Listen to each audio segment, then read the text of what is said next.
From Washington, VOA presents Issues in the News.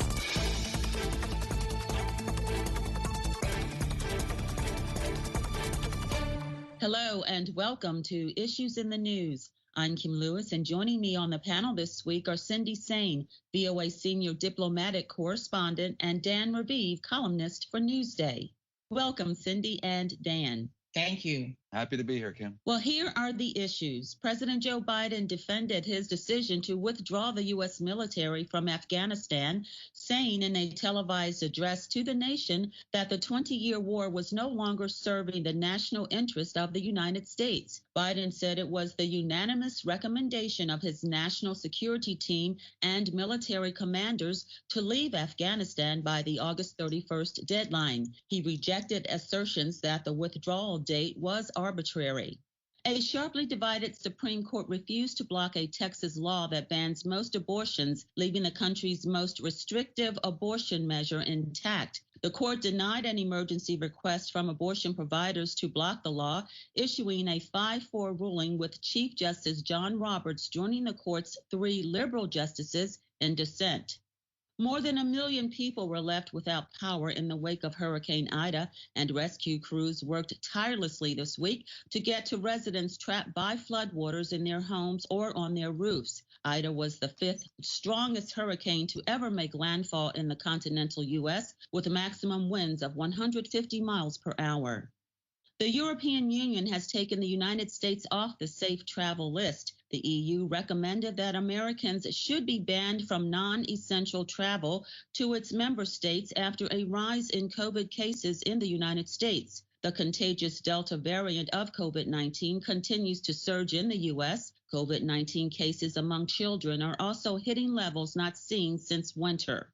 Well, those are the issues, and let's get started. Cindy, President Biden defended his withdrawal from Afghanistan when he addressed the nation last Tuesday for the first time after the final U.S. troops evacuated from Kabul airport, bringing an official end to the longest war in U.S. history. Biden also said the withdrawal signals an end to nation building through war. His speech has been met with mixed reaction, just as the withdrawal process by members of both parties of Congress and from leaders around the world. But Cindy, the president refers to the exit as a success. Yes, that's right, Kim. President Biden strongly defended, mainly stressing the decision to finally do what other presidents have not done, is to end the 20-year U.S. war in Afghanistan. And the scenes we saw of the very last U.S. service member leaving, and then the video images we saw of the Taliban celebrating in the airport, going and surveying any sort of leftover military equipment or helicopters. It was a gut-wrenching week, I think, for many, of course, first of all in Afghanistan, and then also at the White House and the Biden administration. And we've had a senior State Department official who was very involved in the efforts, saying that everyone who was involved in evacuating 124,000 people is haunted by the choices that they had to make and by the people that they were not able to get out. And you've had senior Pentagon officials, including the Joint Chiefs of Staff Chairman, General Mark Milley, saying that it was feeling a lot of pain and anger from the last 20 years and the last 20 days in Afghanistan. And Cindy, I was really struck by those briefings at the State Department, and especially at the Defense Department, at the Pentagon. I thought that U.S. officials were coming about as close as they ever will to saying that America lost the war in Afghanistan. America lost its longest war ever. Yes, there are Biden administration officials pointing out that certainly there were successes, that back in the year 2001, just after the attacks of 9/11, the U.S. went into Afghanistan to overthrow the Taliban government, to chase the al-Qaeda terrorist group. 10 years later, the leader of al-Qaeda, Osama bin Laden, was found in Pakistan, killed by U.S. troops. But there seems to be a consensus here in the U.S. that after the year 2011, Americans didn't really know what they were doing in Afghanistan, just spending a lot of money, suffering more casualties, inflicting more casualties, and trying to do what's now called, in a negative sense, nation building. I'm sure a lot of our listeners are in that part of the world and would love to see some international aid, some nation building, better schools and roads. But at this point, the United States, having spent at least $1 trillion, that's $1,000 billion over the 20 years, Americans don't want to do that anytime in the near future again.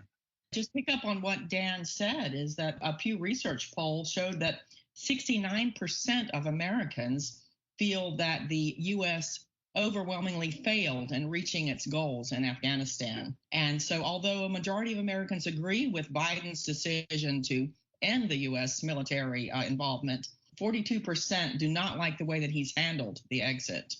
Yes, and also the Taliban held its first press conference after the U.S. withdrawal, saying it was seeking good relations with all nations. However, we're seeing drone strikes. They continue to kill civilians, and other forms of violence are being reported. So it looks like the Taliban's actions are speaking louder than their words.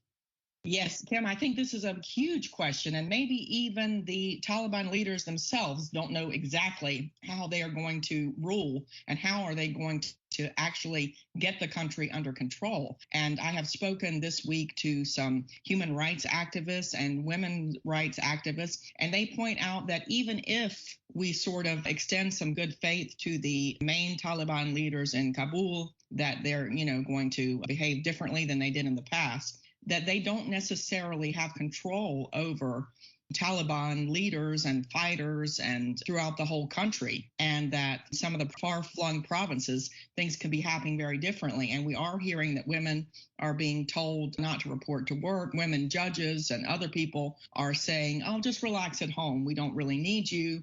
And that girls are being turned away from school. It's very hard to get information from Afghanistan on the ground at the moment.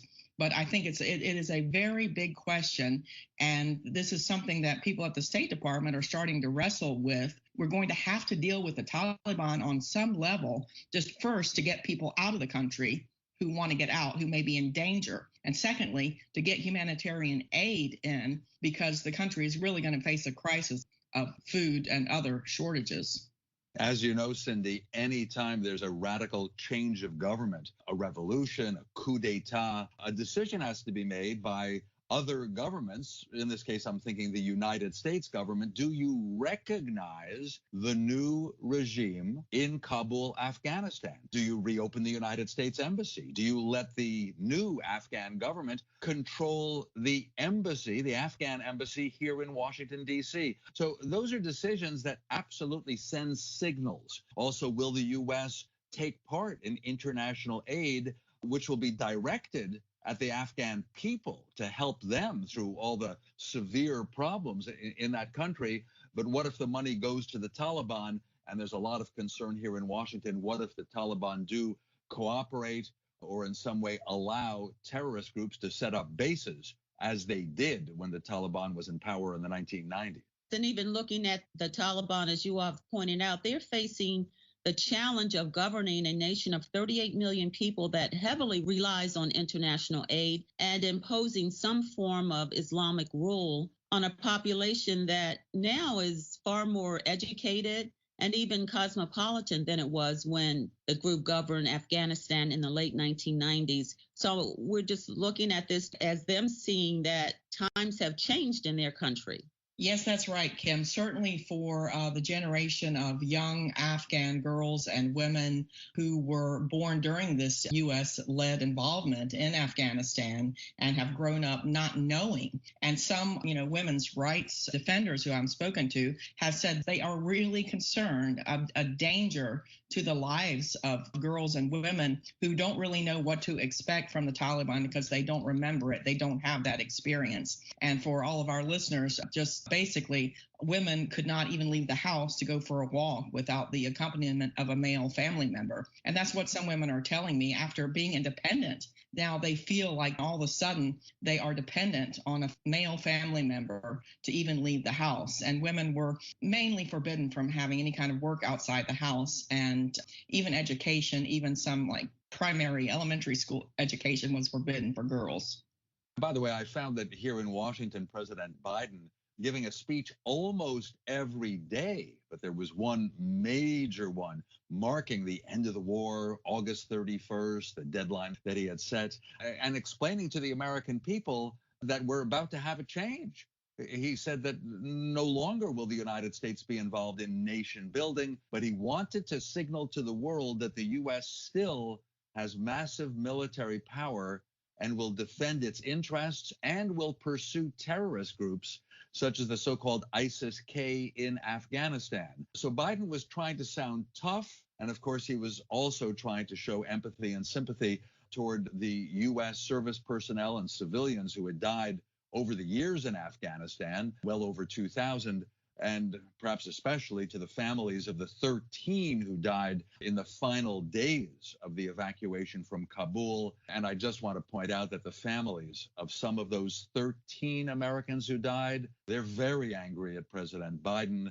They even say that he acted unsympathetically when he met some of them at Dover, an Air Force base in Delaware. And so all of this, again, has been politicized, and I don't think it has helped President Biden politically at this point. That is a very good point, and I'm just going to ask, how would this affect his presidency moving forward? I think it's really too early to tell because we, of course, are just right in the midst of this now. And I think average Americans are concerned and they are upset by the images they're seeing and what's going on in Afghanistan. People at home are flying their flags at half-mast, some of them, and they are, really very interested in this. But I think a lot of them will also say, okay, we did want this to end.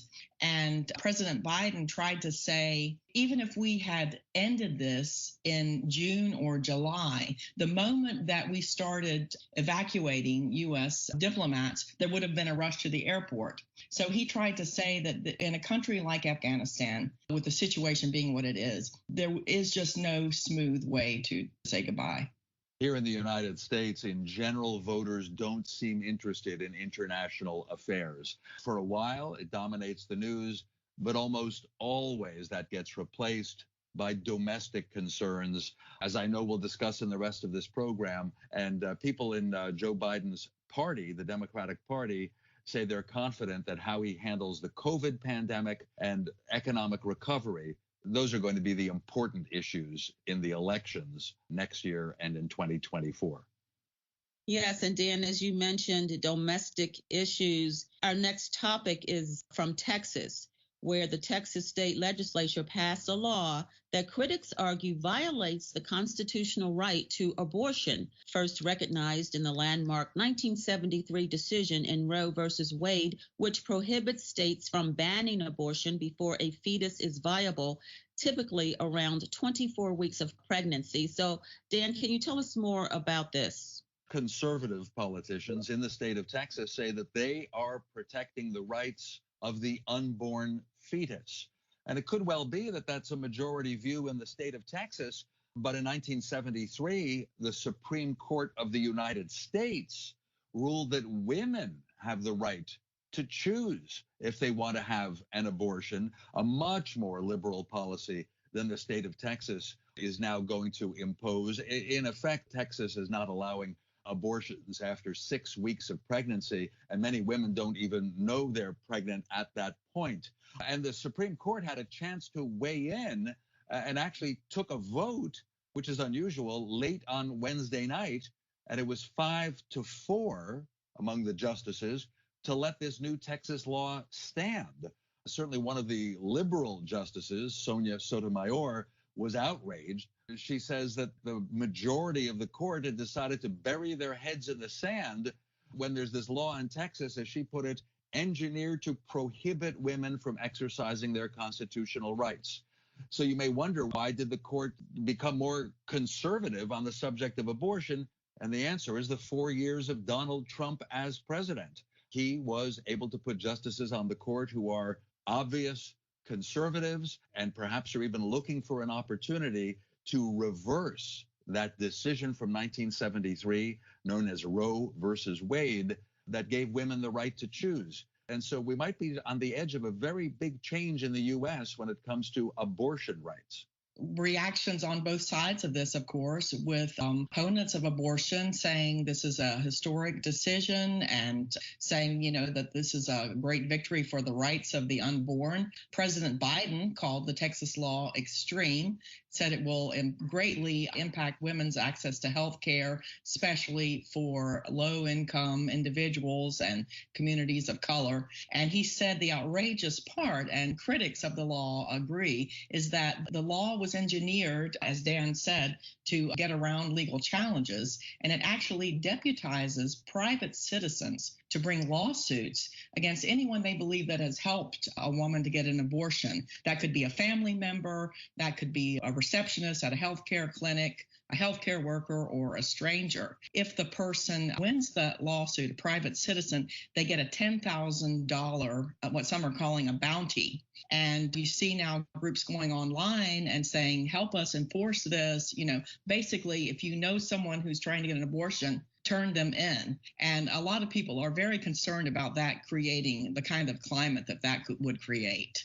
By the way, at this point, though Texas is a very large state, of course, the likely result is that women who have an unwanted pregnancy will travel to other states to have an abortion. But again, if the Supreme Court of the United States eventually reverses that landmark ruling from the year 1973 and bans most abortions in this country, then we might return to darker days where women went to illegal clinics and had dangerous abortions. This landmark 1973 decision in the Roe case, as you mentioned, Dan, could be in jeopardy next term when the Supreme Court, with a 6-3 conservative majority, reviews a Mississippi law that bans abortion after 15 weeks. Very good points on this issue, but it's time now for a quick break. And when we return, the fifth strongest hurricane to hit the U.S. coastline leaves deaths and destruction. Issues in the News is coming to you from the Voice of America in Washington. If you would like to download the program, it's free on iTunes. Just click on the iTunes tab on our website at voanews.com. While you're there, check out our other programs, Press Conference USA and Encounter. Also visit us on Facebook and leave a comment or two. Then like us at Current Affairs with Carol Castiel. Now back to our panelists who are joining me via Skype, Cindy Sain, VOA Senior Diplomatic Correspondent, and Dan Raviv, columnist for Newsday. Well, Dan, Hurricane Ida smashed into Louisiana as a Category 4 storm. What is the latest that you have on this devastating hurricane? After Ida made landfall in Louisiana, as I say, Category 4, which is the second most extreme storm, the sustained winds were 150 miles an hour, which is 240 kilometers per hour. The damage done by the wind, and then you add so much rain. It came from the water of the Gulf of Mexico. And so there were at least 7 deaths, but fears of even more. And the storm then made its way north into the northeast, and in New Jersey and New York, Wednesday night and Thursday morning, record amounts of rain fell, causing at least 9 deaths. So billions of dollars of damage. And just to tie it back to President Joe Biden, this is another test of his competence as president.